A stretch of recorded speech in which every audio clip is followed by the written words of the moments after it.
Hello lovely people, my name is Emma and today I'm doing the Contradictions book tag. I wasn't tagged in this necessarily, I just really enjoy doing tags for the hell of it. And this is a look at various contradictions in genres or tropes, books that you either should have loved or should have hated, but then felt the opposite about them.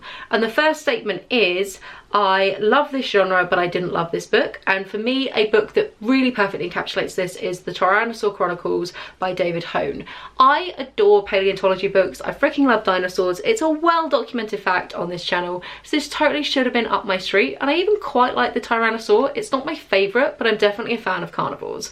But it just didn't work for me. I'm not even convinced I finished this book. I'm pretty sure I've marked it as a DNF.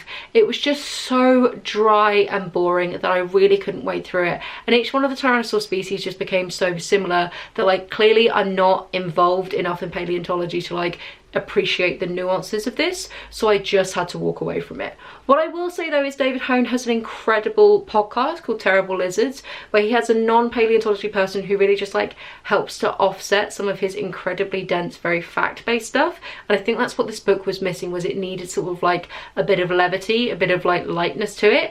I didn't realise how much I appreciate the like anecdote about going with like a nutty paleontologist like Mexico to dig up some kind of bones stuff I really like need in my paleontology reading to actually make it an enjoyable experience, but it turns out I really need that part. The next statement is, I rarely read this genre, but I loved this book. And for this, again, it was an absolute no-brainer. It has to be Kurt Angle's It's True, It's True. Kurt Angle was both an amateur and professional wrestler who did incredibly well in both areas. He has, I believe, 2 gold medals and then was one of WWF's like WWF, oh I'm gonna get it wrong, I'm sorry, I don't know which, like one of their most popular wrestlers. Now, I don't know anything about wrestling, evidently, because I just fucked up WWE, WWF. I also don't care about sports in general. I don't read sports biographies. I should not have enjoyed this book. It is one of my favourite memoirs of all time. So I read this book as a challenge between me and Andy. I'll link the original video down below. It's freaking years ago now, where we swapped books off of our shelves and he picked this one for me and I was like, really? A sports biography? Come on, man. I thought you knew and loved me. But it turned out to be just an incredible read. It details Kurt Angle's time training to be an amateur wrestler, his experiences in the Olympics. He won the gold with a broken neck. That's not hyperbole. It literally was broken. And then his transition out of the amateur sports into the professional world and the way that that changed his sort of relationship with wrestling. And it really looked at like the background storytelling behind professional wrestling and the way that that really like captured the public's imagination. Kurt Angle has an incredible writing style. He's incredibly thoughtful and really clearly puts a lot of intent and focus behind everything he does, which is so often not the case with sports biographies. Sports biographies are so often just a ghost-written cash grab that's got some footballer's name on them. I'm looking at you, Iron Zlatan, that was a shit book. Whereas this one actually felt like there was a purpose to it being written and that Kurt Angle was aware of that purpose and actually doing it himself. It's a great read, even if you don't like sports. Seriously, check it out. The next statement is, I love this trope, but I didn't like this book. And for me, that book has to be The Problem with Perfect by... should have looked this up beforehand. Phillip Williams Stover. So this is a gay romance book that is a fake dating trope, and that's the trope that I love. I freaking love me some fake dating. It's like one of my favourite romance tropes of all time. But for me, this one just didn't work. It's about a guy who presents like a lifestyle channel, and he is supposed to be in a fake relationship with the star of the channel, but when the star throws a bit of a hissy fit and decides to run away just before their like biggest show ever televised event in Pride is going to be everywhere, he then has to enlist the help of the guy's identical twin brother who lives up in the mountains to come down and pretend to be him. Then they're also going to continue the fake dating, even though he doesn't tell him that the original fake dating is fake dating, and then it all kind of shenanigans ensue from there.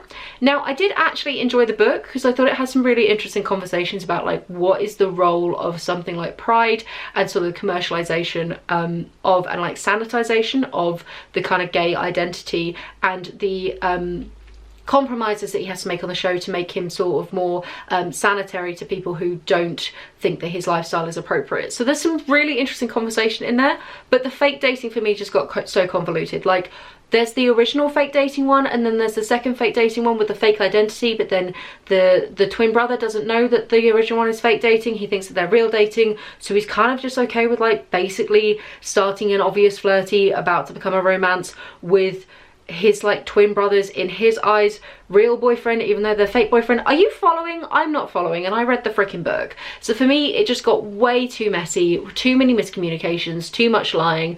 Not here for it. This is not why I like a fake dating trope, okay? So didn't work for me. The next book is Love in a Time of Serial Killers by Alicia Thompson. And this for me is, this is about a trope that I hate, but I loved this book. And it's not necessarily a trope, because I really struggled to find a book for a trope that I hate, because I don't think there's many tropes that I genuinely really don't enjoy. But I don't like true crime. I find the true crime industry quite icky. It makes me feel weird inside that we have commercialized these people's pain, and I think it's often done in very bad ways. Not always. I've read some true crime that I've enjoyed. There is true crime content out there that is okay, but it's like the like Netflix specials where they don't talk to the victims' families beforehand. That kind of energy makes me feel really weird. So for this book, our heroine is super obsessed with true crime, and I was like, I don't know if I'm going to be able to get on board with you. But the cover was kind of too good to resist, and it was like super cheap in the works, so I thought I'd check it out, and I ended up really enjoying it. She thinks that her neighbour's going to try and kill her, but it's also about like grief. She ends up having to go back to her childhood home, mourning her father who she didn't have a relationship with, sort of really confronting why she has this relationship with true crime in general. And it is a really fun romance once they get over the whole he's gonna try and kill you, oh no he actually isn't. And I think it was quite tongue-in-cheek, quite fun at looking at why do women seem to be so obsessed with true crime. So for a topic that I don't normally enjoy and I do find a bit cringy, it actually worked really well for me. The next statement is, I love this author but I didn't like this book. And for me that is Hard Hitter by Nikki Hall. Nikki Hall writes sports romances. When I said I don't read sports books, I didn't include sports romances. They don't count. And I really loved her first two books. They were absolutely fantastic, just such great characters. But Hard Hitter just didn't work for me. I didn't buy any of the chemistry between the two of them, and it was really sad because her first two books were like 5-star reads all around. I think I gave this one like a 2 stars. It just absolutely fell flat, and I didn't like the sort of resolution at the end, and just generally the whole thing felt like very juvenile and silly. So it was a massive disappointment for me in this area. The next one is, I previously disliked a book by this author, but I loved this book. Now, I didn't really have a great one for this category because I don't tend to read authors who I've like strongly disliked that much, and I'm more likely to have one where I liked the author before and then they're like a one-hit wonder for me and then everything goes downhill. But one that I like was very hit and miss is S.J. Morden, also Simon Morden. So this is Downstation, which is the book that I actually enjoyed. Simon Morden also writes sci-fi books under S.J. Morden, and I read his book One Way, which is a like sci-fi crime book about like criminals being trained to be astronauts to go up to Mars.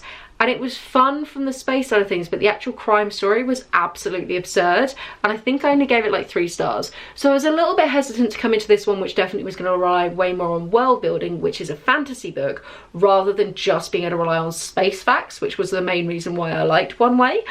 So I was really hesitant, thinking like, there's no way Simon's going to pull this off. He can't really write a plot, let's be honest. But actually, Downstation is really freaking cool.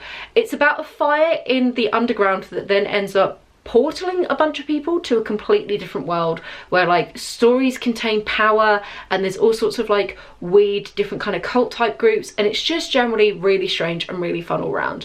I was not expecting to enjoy this one as much, and I was not expecting to enjoy the world building as much as I did. It's actually part of a duology that I really need to check out, the last one, because I didn't think that Simon had it in him basically. But yeah, a way more powerful reader out of the two of them. The next book is, I loved this cover but I didn't like this book, and that is The Essex Serpent, which I'm gonna have to put here because I've got rid of my copy, by Sarah someone. It'll be down below.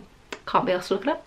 So The Essex Serpent is a historical fiction which is about some weird mythological like Essex serpent that like some bones get washed up, I think, and it's also about a woman having a slightly inappropriate, possibly, relationship with a preacher.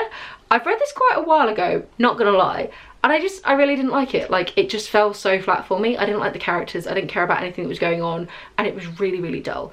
And I know this was a bit of like a booktube darling a good few years ago and won quite a few accolades and stuff. No, not for me. But the cover, oh my freaking god, it's beautiful.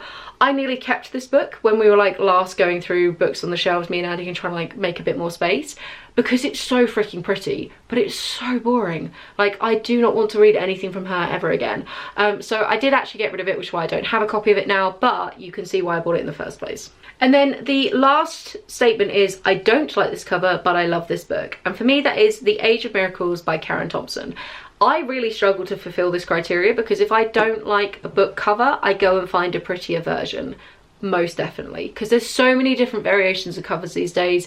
Even when they are fairly new releases, you often have like an American or a UK cover, and I think people are really putting a lot more energy into making books look prettier and make them sort of more collector's items, especially when ebooks came out. That it became a big thing that like we need to put more craft into our physical books. So I was trawling on Goodreads for freaking forever until I came across this one. This is a really fun book. It is a YA dystopian where the Earth slowly starts, like, it's starting to slow down, so each day is getting longer and longer, and they're not too sure why. And it's like this kind of conflict between do we try and keep to normal circadian rhythms, or do we match the sun? The way, because it's slowing down, it's like meaning that the Earth is hotting up in different ways but then cooling in different ways, and it's sort of a really fun, weird, kind of quirky dystopian world building there. I guess technically post-apocalyptic rather than dystopian, but the actual storyline is just about this like teenage girl trying to deal with all this happening while she's still possibly trying to go to school. There's stuff going down with her parents and stuff going down with like a boy a couple of roads over, and it's really lovely, like YA trying to just cope with being a teenager, but oh god, the world's ending kind of energy. So really fun read. But this cover is hideous. Like, you had so many things you could do with this as a concept. This cover is so hideous. Why does it look like it was made on Canva badly? Like, it sucks. What are these pinprick things? I hate this cover. So yeah, not for me. Which is probably why I have it in ebook rather than physical form, because I ain't spending money on this, really. So I'm going to tag a few people down in the comments below, because I always forget who I said I was going to tag. And do let me know what you think. Do you agree with any of these? Do you have any books that you should have hated that you secretly loved, or vice versa? Do you have many contradictory reads? This was just really fun. So yeah, have a wonderful reading week, and I'll chat to you soon. Bye.